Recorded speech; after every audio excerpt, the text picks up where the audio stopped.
A Woman of No Importance by Oscar Wilde.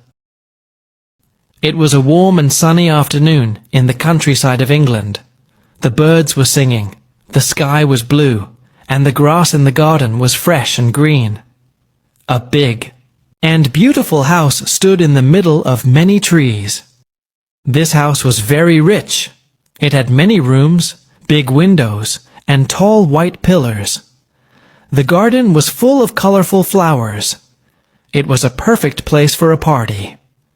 Many rich people came to this house. They came in big, shiny carriages. Some came in early, and some came later. They were invited for a weekend party. They would eat good food, drink tea, and talk about many things.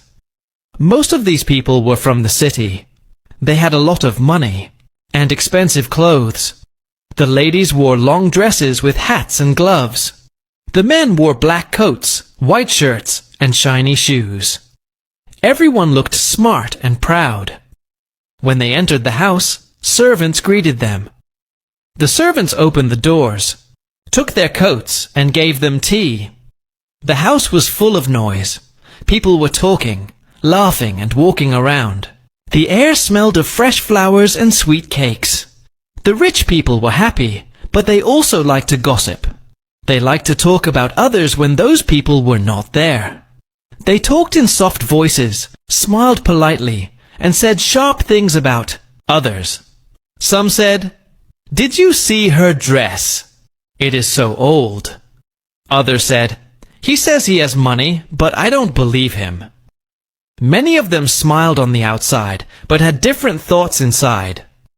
It was a world full of beauty, but also full of secrets. In this party, there was a young man named Gerald Arbuthnot. He was different. He was not like the other rich men. Gerald was kind and honest. He always said thank you to the servants. He helped the old ladies to sit down. He smiled with his heart. Many people at the party liked him.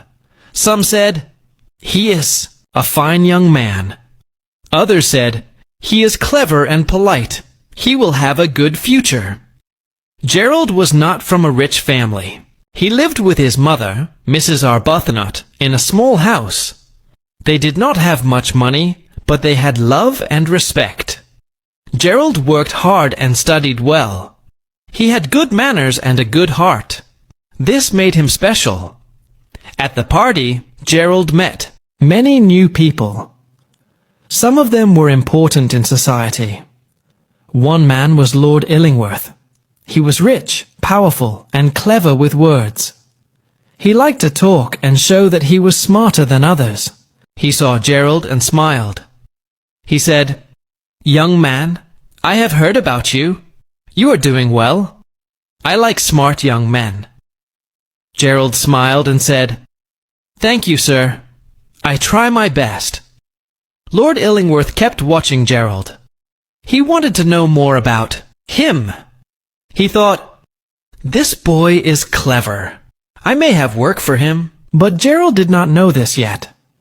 As the sun went down, the guests moved to the garden. Lamps were hung on the trees.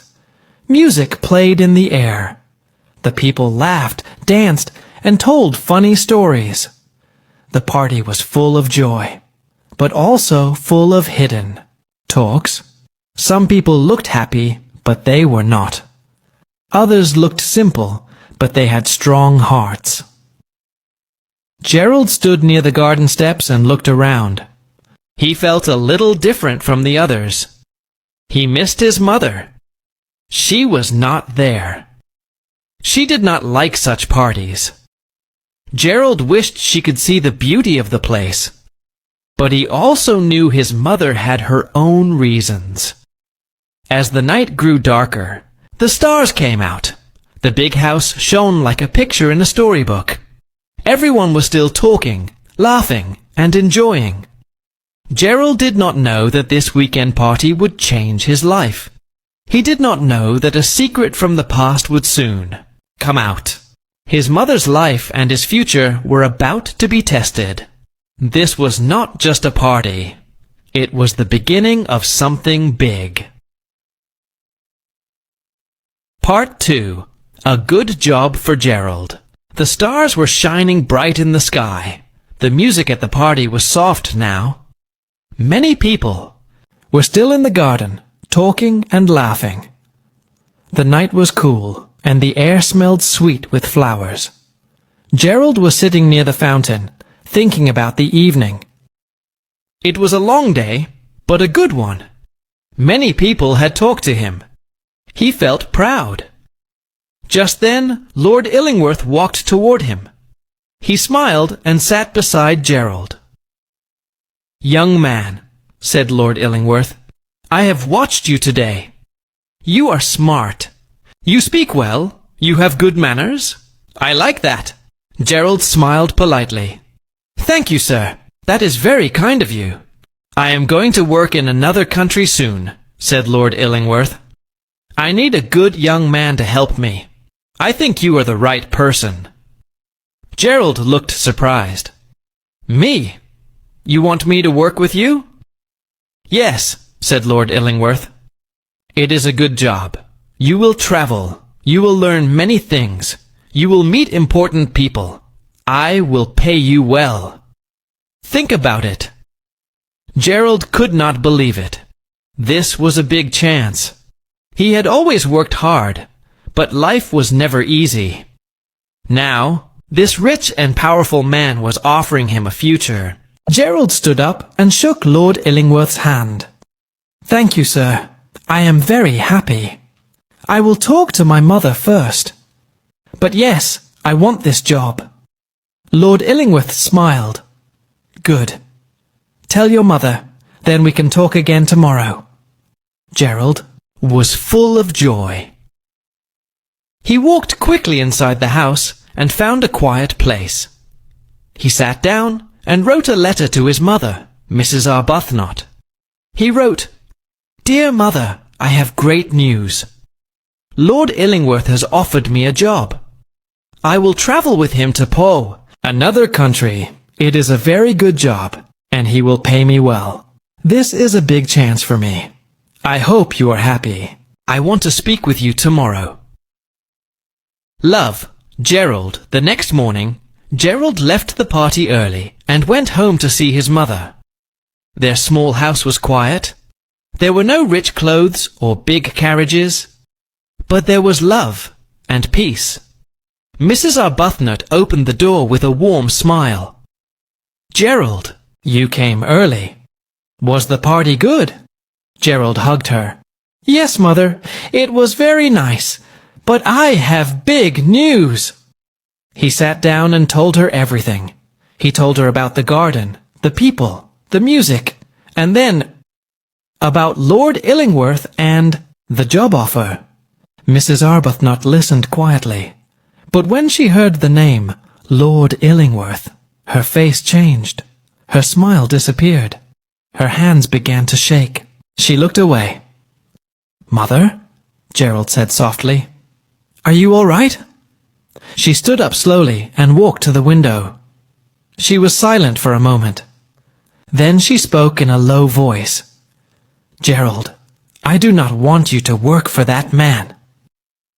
Gerald was shocked. "But Mother, why? This is a great job. He is an important man.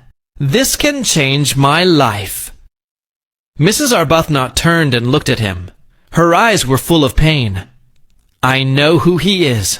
I know him very well. I cannot let you go with him. Please trust me." "But you must tell me why," Gerald said. "I don't understand." Mrs. Arbuthnot sat down. Her face was pale. She looked at her son, but she could not speak. The truth was inside her heart, but it was heavy. She had kept it for many years. Now, that truth wanted to come out, but she was afraid. Afraid that her son would not love her the same way. Afraid that her past would break his future. Gerald was quiet too. He did not want to hurt his mother, but he was confused. The job offer was so good. Why was his mother so afraid? He held her hand gently. "Mother, please, I need to understand." She looked at him. Tears filled her eyes. "You will understand, my son. I will tell you everything. But it is a very sad story. A story I have hidden for many years." The room was quiet. Outside, the birds were singing. But inside, a storm was beginning. A truth from the past was about to rise. A truth that would change everything. Gerald sat beside his mother. He was ready to listen. Mrs. Arbuthnot took a deep breath. Her voice was soft, but her words were strong. "Gerald, there is something you must know. Something about Lord Illingworth. Something about you." Part 3. A Big Secret. The house was quiet. Gerald sat next to his mother. The air felt heavy. Outside, the sun was shining, but inside, everything felt still. Gerald looked at his mother's face. She was calm, but her eyes were full of sadness. Her hands were cold. Her voice was soft. "Gerald," she said, "you are my son, and I love you more than anything in the world. I never wanted you to feel shame or pain. That is why I kept a big secret from you. But now, you must know the truth." Gerald listened carefully. He held his mother's hand. "Many years ago," she began, "when I was a young woman, I met a man. His name was George Harford. Today, you know him as Lord Illingworth."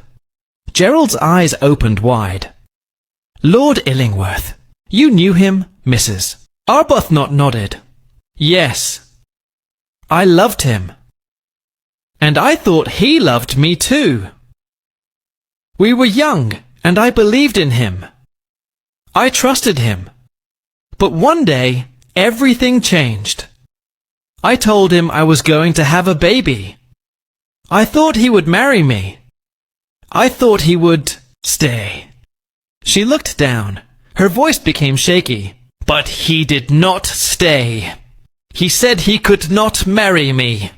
He said it would hurt his name and his future. He left me alone. I cried. I begged him. But he walked away. I never saw him again. I was all alone." Gerald's heart hurt. He could not believe what he was hearing. "You were alone? With a baby?" he asked. "Yes," said Mrs. Arbuthnot. "You were that baby, Gerald. You are his son. But he never cared. He never helped me.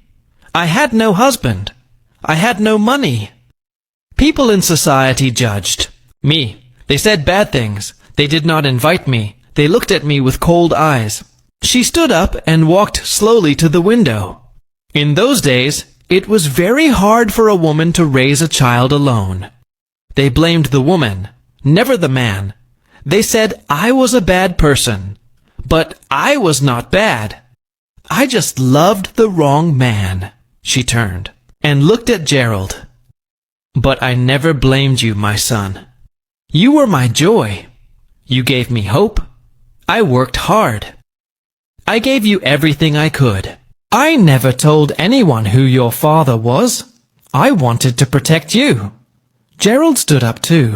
His face was pale. He did not know what to say. His life had changed in one moment. "So, Lord Illingworth is my father?" he asked. Mrs. Arbuthnot nodded. Slowly. "Yes, but he never acted like a father. He left us both. And now, after all these years, he offers you a job, like nothing ever happened. I cannot let you work for him, Gerald. It would break my heart." Gerald walked around the room. He was thinking deeply. He felt sad, angry, and confused. He loved his mother. He respected her. She had always been kind and strong. But now there was a storm inside him. "I don't know what to think," he said. "Why did he offer me the job? Did he know I was his son?" Mrs. Arbuthnot shook her head. No, I don't think he knew. He does not care about the past. He does what he wants. He is still the same man, cold and proud. Gerald sat down again. I understand now, Mother. You suffered so much. I cannot work for a man who hurt you. I will not take the job. Tears filled Mrs. Arbuthnot's eyes. She put her arms around her son. Thank you, Gerald. You have always been a good son. I only wanted your happiness. They hugged for a long time. The sun outside was still shining, but now the storm inside the house had passed. There was peace again between mother and son, but something still felt unfinished. Gerald looked at his mother. Shouldn't he know? Gerald asked. Shouldn't Lord Illingworth know the truth? That I am his son? Mrs. Arbuthnot looked down. Maybe one day. But he is a selfish man. I am afraid of what he might say. I do not want to see him again. Gerald was quiet. But inside, a small fire was burning. He felt the need to face Lord Illingworth. He wanted to speak to him, not as a helper or worker, but as a son. And far away at the big house in the countryside, Lord Illingworth was sitting in the garden, drinking tea. He had no idea that the son he never knew was about to speak with him. Part 4. Lord Illingworth shows his true face. The next morning, Gerald sat alone under a tree. The sky was cloudy. The wind was strong. Inside his heart, there was a storm. He kept thinking about what his mother told him. He now knew the truth. Lord Illingworth was his father. But that man had left his mother. He never helped her. He never cared. Gerald could not forget this. He could not forgive it. Later that day, Gerald returned to the big house in the countryside. The weekend party was still going on. People were laughing, eating, and walking in the garden. But Gerald was not smiling. He had something important to do. He found Lord Illingworth near the fountain, the same place where they had first spoken. Lord Illingworth, Gerald said in a serious voice. Lord Illingworth looked at him and smiled. Ah, Gerald, have you spoken with your mother? Are you ready to take the job? No, Gerald said. I cannot take the job. I do not want to work for you. Lord Illingworth looked surprised. Why not? It's a good job. Gerald took a deep breath. Because I know the truth. You are my father. You left my mother. You hurt her. I cannot respect you. I do not want anything from you. Lord Illingworth's smile slowly disappeared. He looked at Gerald with cold eyes. Your mother told you that? He asked. Yes, said Gerald, and I believe her. Lord Illingworth shrugged. That was many years ago. It's not my problem now. Gerald was shocked. Not your problem. She raised me alone. She suffered. And you say it's not your problem? She made her own choices, Lord Illingworth said, turning away. She could have married someone else. She stayed poor. That's her life. Gerald felt angry. He had never met someone so proud and selfish. You have no heart, Gerald said. You only care about yourself. Lord Illingworth looked calm. That's the way of the world, Gerald. People like me succeed. People like your mother do not. At that moment, a young woman named Hester walked by. She had been kind to Gerald before. She was a quiet and honest girl from America. She believed in truth and respect. Lord Illingworth smiled at her. You look very beautiful today, Miss Hester, he said. Hester gave a small smile and nodded, politely, but she did not like the way he looked at her. Lord Illingworth stepped closer. "Will you walk with me in the garden?" he asked. "No, thank you," said Hester kindly. But Lord Illingworth did not listen. He moved even closer and tried to kiss her hand. Hester quickly stepped back. "Please stop," she said. "You are not a gentleman." Just then Mrs. Arbuthnot arrived. She had seen everything. Her face was red with anger. She walked straight to Lord Illingworth. "How dare you?" she said loudly. "You think you can do anything. You left me. You forgot your son. And now you try to kiss a young girl who does not like you." People nearby heard her voice and began to look. Some stopped talking. Some walked closer. "You wear fine clothes. You live in a big house. But inside, you are not a good man," she said. "You are a man with no heart." Lord Illingworth stood still. He did not speak. He looked proud and cold. Mrs. Arbuthnot turned to the guests. "I want everyone to know the truth," she said. "This man is Gerald's father. He left me alone when I needed him most. He never helped. He never cared." Now the garden was very quiet. No one was laughing anymore. People whispered. Some looked at Lord Illingworth with disgust. Others walked away. Gerald stood by his mother. Hester stood beside them too. Lord Illingworth tried to smile. "This is not the place for such stories," he said. But no one listened. The truth had come out. Mrs. Arbuthnot looked at Gerald. "We are not poor in heart," she said. "We have truth. We have love. That is enough." Gerald nodded. "I am proud of you, Mother." Hester looked at them both. Her eyes were soft. "Your mother is a brave woman, Gerald. I respect her." That evening, the party ended early. People left the big house. Some guests did not say goodbye to Lord Illingworth.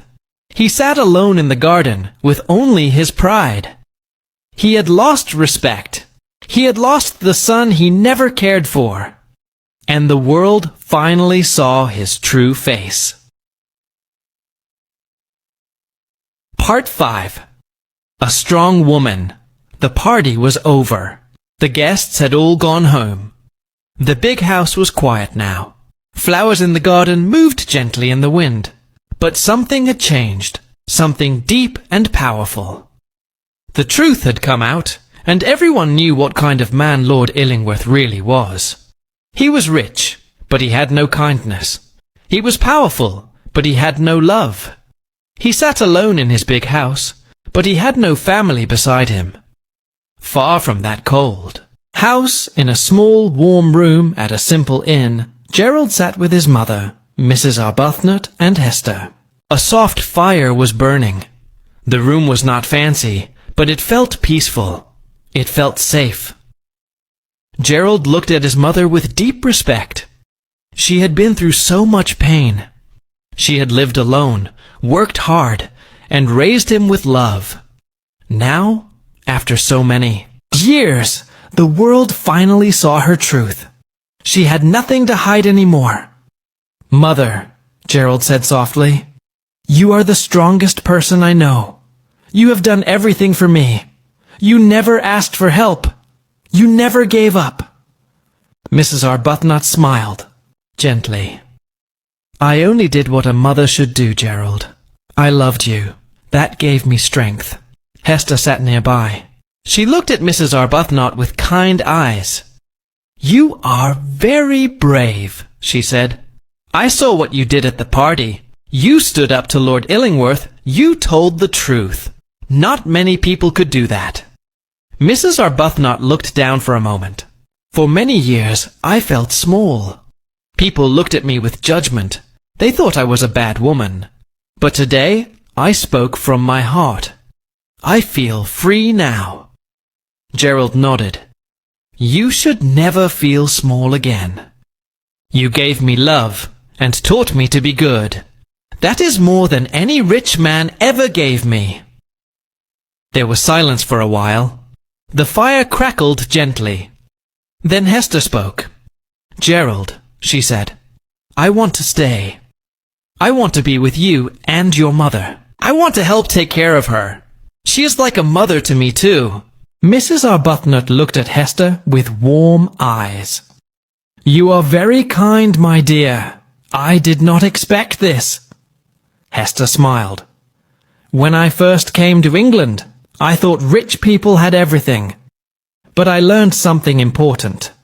Kindness, truth, and love are more powerful than money or big houses." Gerald took Hester's hand. "We will make a new life together. A life with love, honesty, and care. That is what matters." Mrs. Arbuthnot watched them. She felt proud. Her son was kind. He had chosen the right path. She did not feel alone anymore. The next day, they left the countryside and returned to their small town. People in the town heard about what happened. Some were surprised. Some were sorry for judging Mrs. Arbuthnot in the past. A few people even came to visit her. They brought flowers and said kind words. One woman said, "We were wrong to talk, and badly about you. You were always strong, even when we didn't see it." Mrs. Arbuthnot thanked them politely, but she did not need their words anymore. She had her son, she had Hester, and most of all, she had her pride. Weeks passed. Life became simple and peaceful again. Gerald found small work in the town. Hester taught poor children to read and write. Mrs. Arbuthnot helped women who were alone, just like she once was. She gave them hope. She gave them love. One evening, they all sat together in the garden behind their small house. The sky was orange and pink. Birds were flying home. The air was soft and quiet. Hester looked at Mrs. Arbuthnot and said, "You are not a woman of no importance. You are a woman of great importance." Mrs. Arbuthnot smiled. "I do not need others to say that anymore. I know who I am. I have love. I have truth. That is enough." Gerald looked at his mother and said, "The world once judged you, but now it will remember you as a brave and loving woman. You gave me life. You gave me everything." Mrs. Arbuthnot held her son's hand. Her eyes were full of peace. Yes, once she had been forgotten. Once she had walked with her head down. But now she stood tall. She had faced pain, but she had not broken. She had shown that a woman does not need money or a husband to be strong. She only needs love, truth, and courage. And so, the story ended. Not in sadness, but in hope. Because sometimes the strongest people are the quiet ones. The ones who are judged. The ones who suffer in silence. But when their light finally shines, the whole world sees how great they truly are. This was the story of a woman who was once called of no importance, but she was in truth a woman of great importance.